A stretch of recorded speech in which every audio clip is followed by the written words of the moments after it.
صفحہ نمبر 223 سورہ یوسف سورہ نمبر 12 آیت نمبر 94۔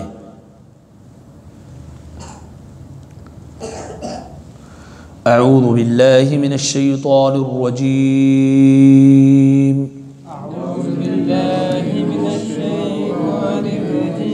اللہ الرحمن الرحیم۔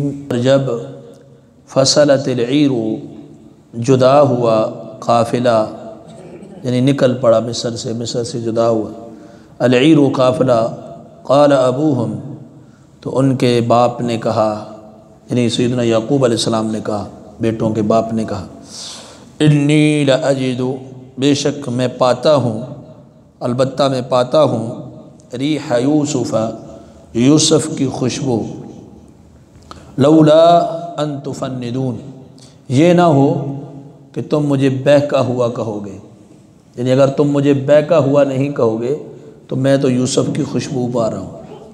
قالو، تو انہوں نے کہا، تاللہ، اللہ کی قسم، انکا، بے شک آپ، لفی ضلالک القدیم، البتہ اپنی پرانی غلطی پر ہیں، آپ پرانی غلطی پر ہیں، یعنی آپ کب سے پرانی بات نکال رہے ہیں، پرانی باتیں یاد کر رہے ہیں۔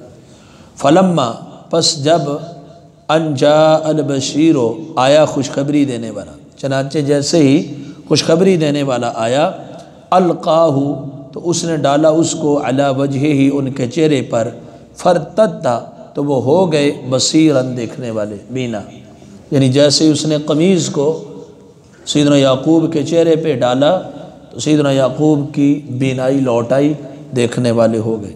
قال، تو انہوں نے کہا، الم اقل لکم، کیا میں نے نہیں کہا تھا تم سے، انی اعلم، بے شک میں جانتا ہوں، من اللہ، اللہ کی طرف سے، ما لا تعلمون، وہ جو تم نہیں جانتے۔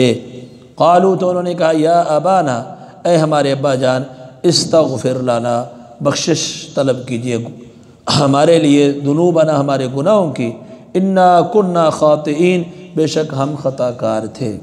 قال، تو انہوں نے کہا، سوف استغفر لکم، ان قریب میں بخشش طلب کروں گا تمہارے لیے، ربی، اپنے رب سے، انہو، بے شک وہ، هو الغفور الرحیم، وہی بخشنے والا مہربان ہے۔ آپ نے کل پڑھا کہ سیدنا یوسف علیہ السلام نے جب اپنے بھائیوں پہ اپنا اظہار کیا تو ان سے کہہ دیا، لا تثریب علیکم اليوم، آج تم پر کوئی ملامت نہیں ہے، کوئی کچھ بات نہیں ہے، اللہ تمہیں بخش دے، اور وہی رحم کرنے والوں میں سب سے زیادہ رحم کرنے والا ہے۔ یہ میری قمیض لے جاؤ اور میرے والد کے چہرے پہ ڈال دو تو وہ بینا ہو جائیں گے، ان کی آنکھیں درست ہو جائیں گی، اور میرے اپنے گھر والوں سب کو میرے پاس لے آؤ۔ ادھر سے سیدنا یوسف علیہ السلام نے یہ بات کہی کہ میری یہ قمیض لے جاؤ اور میرے والد کے چہرے پہ ڈالنا، میرے والد کی بینائی لوٹ آئے گی۔ تو یہ کیا تھا؟ یہ پیغمبر کا معجزہ تھا۔ اب ولما فصلت العیر، جب قافلہ جدا ہوا، یعنی ادھر سے ابھی قافلہ نکلا ہے، ابھی کنعان میں نہیں پہنچا قافلہ، ابھی قافلہ مصر میں ہے، تو سیدنا یعقوب علیہ السلام کہنے لگے کہ میں یوسف کی خوشبو پا رہا ہوں، انی لاجد ریح یوسف، میں یوسف کی خوشبو پا رہا ہوں۔ اب بیٹے تو ان کے ادھر تھے، ظاہر ہے پیچھے پوتے وغیرہ اور جو گھر کے لوگ تھے، ان سے انہوں نے کہا کہ میں یوسف کی خوشبو پا رہا ہوں، لولا ان تفندون، اگر تم یہ نہ ہو کہ مجھے بہکا ہوا کہو تو میں یوسف کی خوشبو پا رہا ہوں۔ یہ پیغمبروں کے معجزے ہوتے ہیں، وگرنہ اب دیکھیے کنعان کے کنویں میں سیدنا یوسف علیہ السلام ہے، سیدنا یعقوب علیہ السلام کو خوشبو آئی، قریب ہے نا، قریب ہی بیٹے سیر تفریح کے لیے لے کے آئے، خوشبو آئی، جھوٹ موٹ کا خون مل کے اب بیٹے قمیض لے کر جا رہے ہیں، خوشبو اس قمیض سے ان کو آئی کہ وہ زندہ ہے، ابھی کنویں میں ہے، ادھر قریب ہی ہے۔ پھر جب پہلی بار بیٹے آئے، سیدنا یوسف نے ان کی پونجی بھی ان کے تھیلے کے اندر رکھ کے واپس بھیج دی، اس وقت سیدنا یعقوب علیہ السلام کو خوشبو آئی، وہ تو دوسرے بیٹے کو بھیجنے کے لیے بھی تیار نہیں تھے۔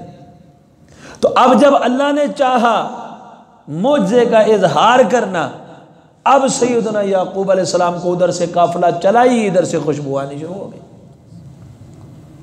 ادھر سے قافلہ چلا قمیض لے کر اور ادھر سے خوشبو محسوس ہو گئی. تو انہوں نے کہا اگر تم مجھے یہ نہ کہو کہ یہ بہکی بہکی باتیں کرتا ہے، بہکا ہوا نہ کہو، تو میں تو یوسف کی خوشبو محسوس کر رہا ہوں، یوسف کی خوشبو آ رہی ہے. تو انہوں نے کہا تاللہ انک لفی ضلالک القدیم، اللہ کی قسم آپ تو پرانی غلطی کے اوپر ہیں. حالانکہ اس طرح کی بات ان کے خالی دادا یا والد ہی نہیں تھے، اللہ کے نبی بھی تھے. اس طرح کی بات ان کو نہیں کہنی زیب نہیں تھی، لیکن انہوں نے کہہ دی کہ آپ تو پرانی غلطی پر ہیں.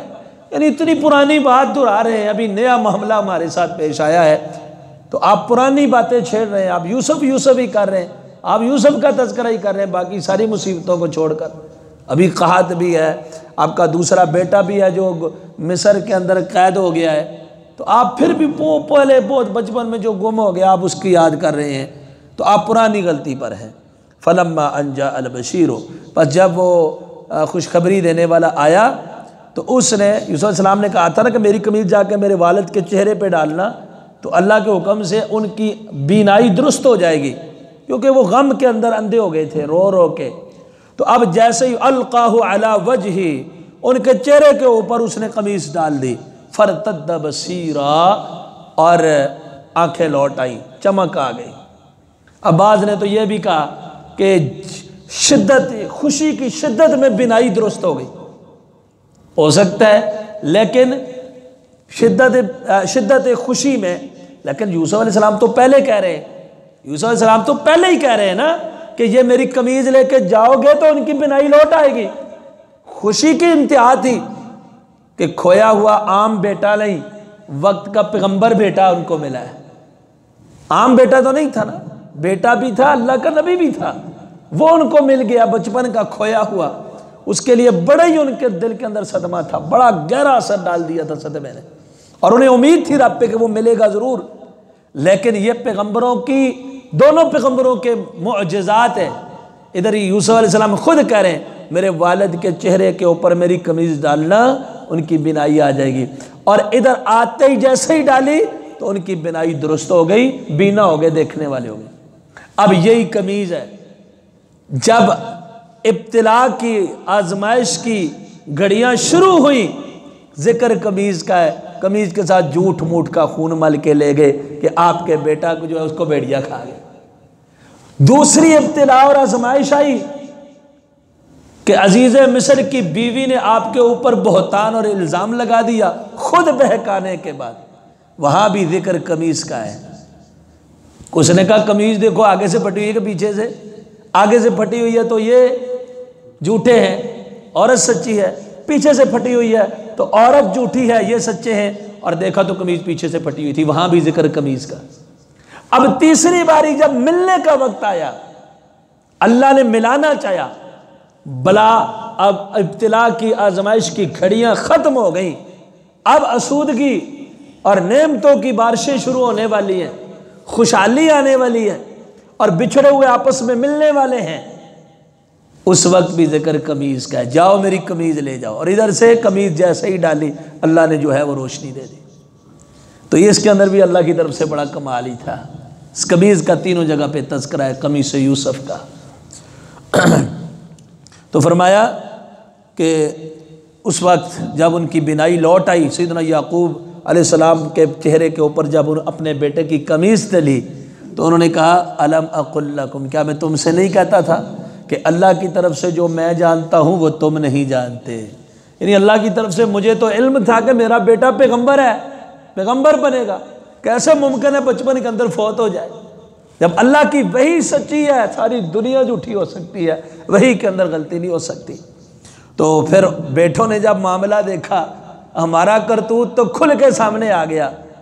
وہ جو ہم نے کہا تھا بھیڑیا کھا گیا ہے، وہ تو مصر کا بادشاہ بنا ہوا ہے. اب تو سارے کام حل ہو گئے، واضح ہو گیا سب کچھ.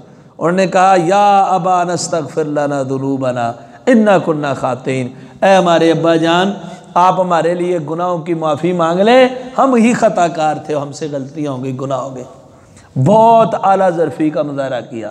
یہاں سیدنا یوسف علیہ السلام نے بھی جب کہا کہ آج تم پر کوئی ملامت نہیں، اور سیدنا یعقوب علیہ السلام نے بھی، وہ تو پہلے ہی کہہ رہے تھے کہ تم نے اپنے نفسوں سے گھڑا، ایسا ہو نہیں سکتا، یوسف علیہ السلام کو بھیڑیا نہیں کھایا، تم نے کہیں گم کیا۔ تو آج بھی جواب کیا دے رہے ہیں؟ سوف استغفر لکم ربی، ان قریب میں اپنے رب سے تمہارے گناہوں کی معافی مانگوں گا۔ یہ نہیں کہہ رہے اب تو تمہارا انتقام لوں گا، نا، معاف کر دیا، عفو و درگزر پیغمبروں کا خاص صفت ہوتی ہے۔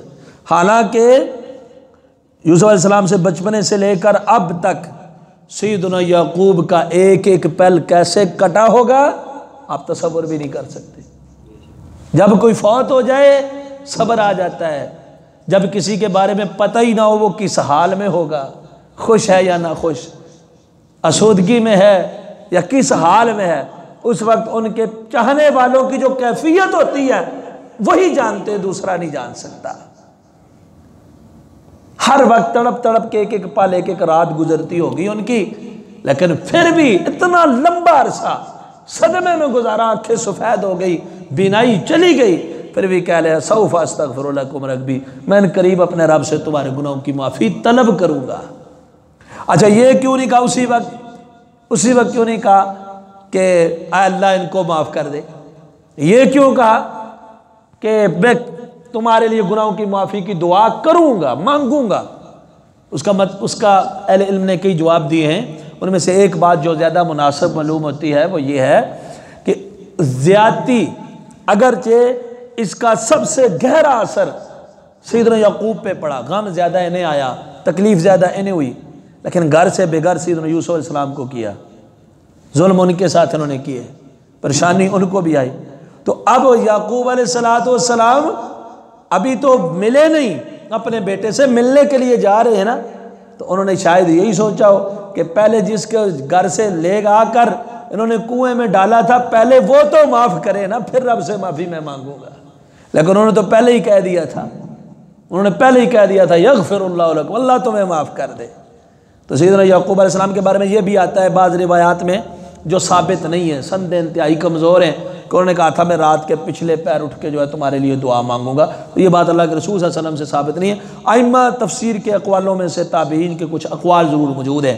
بہرحال یہ توجیہ ہو سکتی ہے کہ انہوں نے کہا ہو پہلے جس کے ساتھ زیادتی ہوئی ہے وہ تو معاف کرے نا، بعد میں پھر اللہ سے میں معافی کی درخواست کروں گا۔ کہا سوف استغفر لکم ربی، ان قریب میں تمہاری بخشش کی اپنے رب سے دعا مانگوں گا، انہ هو الغفور الرحیم، بے شک وہ ذات بخشنے والی مہربان ہے۔ سبحانک اللہم و بحمدک، اشہد ان لا الہ الا انت۔